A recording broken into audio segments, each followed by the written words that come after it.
Hi Sven. So we are here again at the Selene 2 guide. In one of our other videos we spoke briefly about the guide field and how we can access components underneath the guide field plates in order to dismount other components of the adjustment system of the Selene mirrors.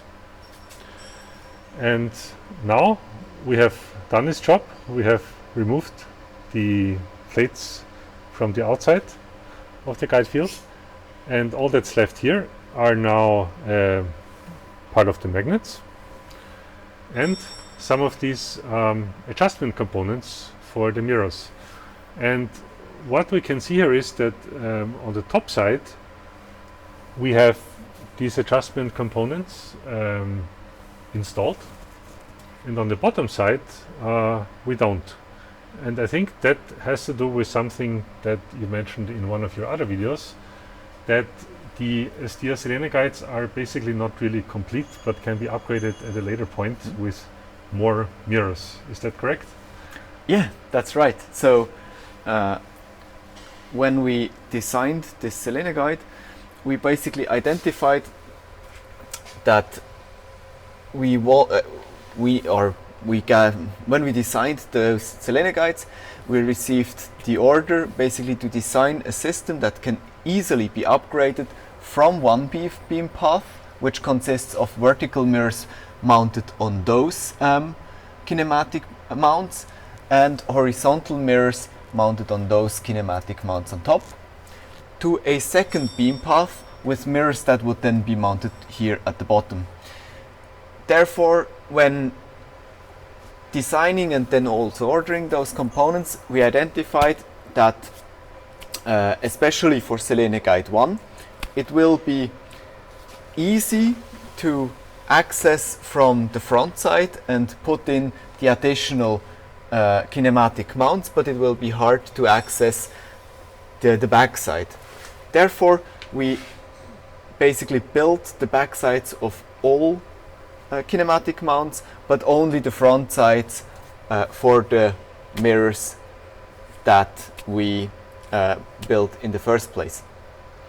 Okay, so when we would look at one of these cross sections here, we would have these elements here that are basically responsible for the adjustment in Y.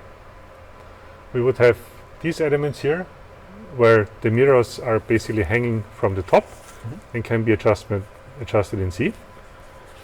And here in the bottom we can see, so to say, the incomplete adjustment elements that have been finished from the back side, but that are still missing from the front side, correct?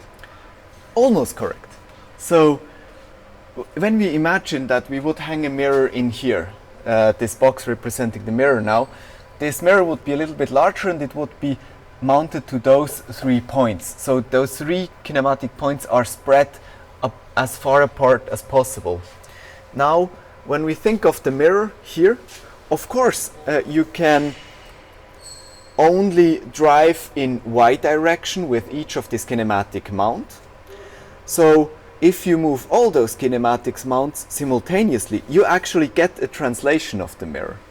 But if you move the kinematic mounts, I turn the mirror towards you now, if you only move one of the kinematic mounts, you get rotations. So basically, when we have a single kinematic mount on the top right, basically this would be on this end here.